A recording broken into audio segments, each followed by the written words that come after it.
Hadith about sneezing. Iyas bin Salama bin al-Aqwa reported that his father reported to him that he heard Allah's Apostle, peace be upon him, as saying, a person sneezed in his presence, and he said to him, may Allah have mercy upon you.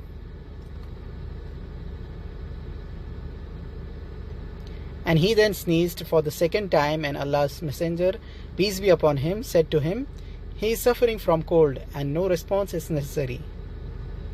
Sahih Muslim, Book 55, Hadith 72.